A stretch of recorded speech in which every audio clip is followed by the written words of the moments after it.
Pranams everyone. Welcome to the next section in the asana series, Sthula Vyayama.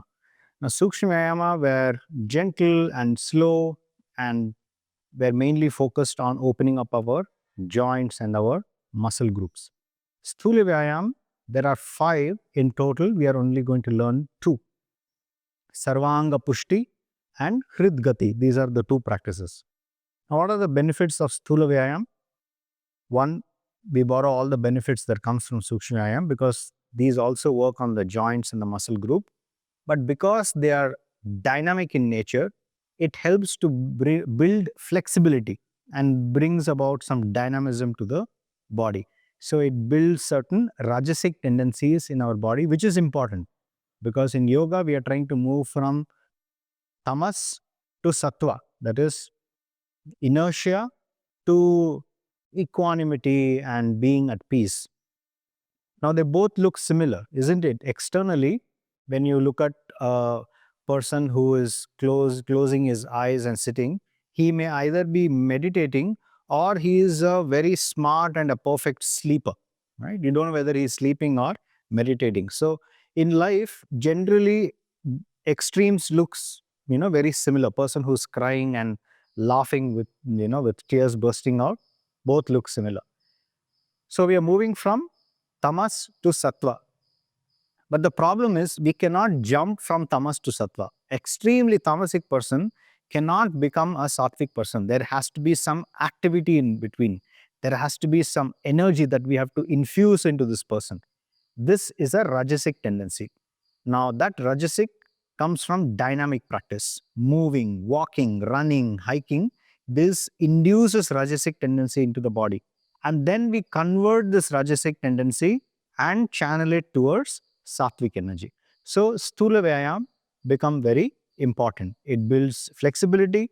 The dynamic practice of Sthula Vyayama induces rajasic tendency and prepares the body for asana practice.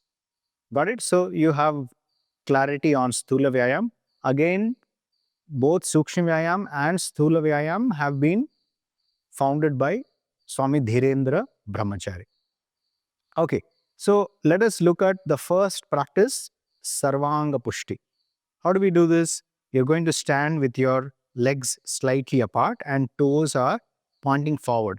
In some texts, you will observe that the toes are also pointing sideways.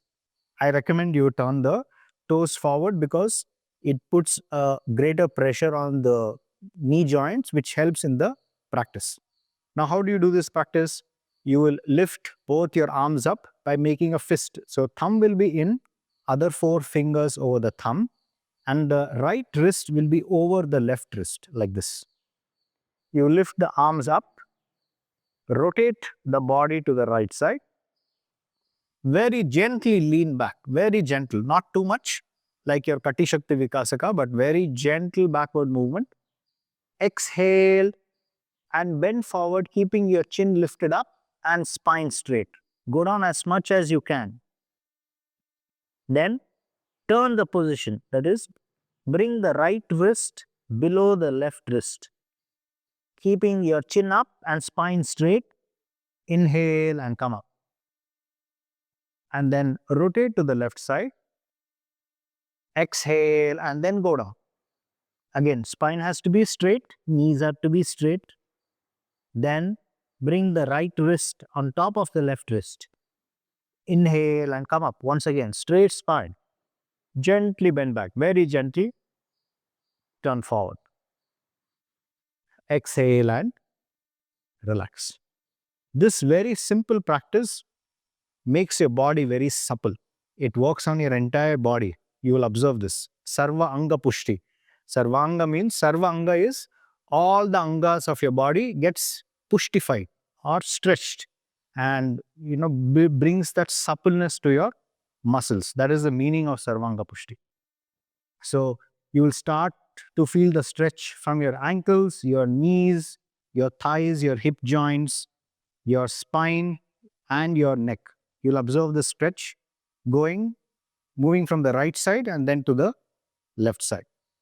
Not one, but 2 common mistakes in this practice are: one, when the arms are up, we tend to keep our arms bent. So when you bend your arms, you will not feel any stretch in your elbows and your shoulder joints. So ensure you're keeping your elbows straight and you're bending forward.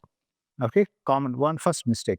Second mistake, while bending forward and while coming up, we tend to arch our spine or bend our spine because it reduces the pressure. The strain is less and the mind is happy. And we are not here to make our mind happy, isn't it? We are here to train the mind. So ensure that your spine is straight. Stretch the arms and also come up with a straight spine. All right. So please keep these 2 points in mind and don't forget to change the position of your arms while you're down. Okay. You start by keeping your right wrist on top of the left wrist, go down, change, come up, then go down to the left, change, and then come up. So this is Sarvangha Pushti. Different schools also have a slightly modified variation of this. If you learned it that way, it is fine. But at a very broad level, I hope you understand the benefits of this practice. Okay. Now you can pause this video. Anyway, this video is going to conclude. We'll have a separate video for Hridgati. Now it's time for you to practice. How many times will you do this? 3 times on your right side and 3 times on your left side. Please remember all the points while you do this practice. Good. Thank you, and I'll see you in my next video.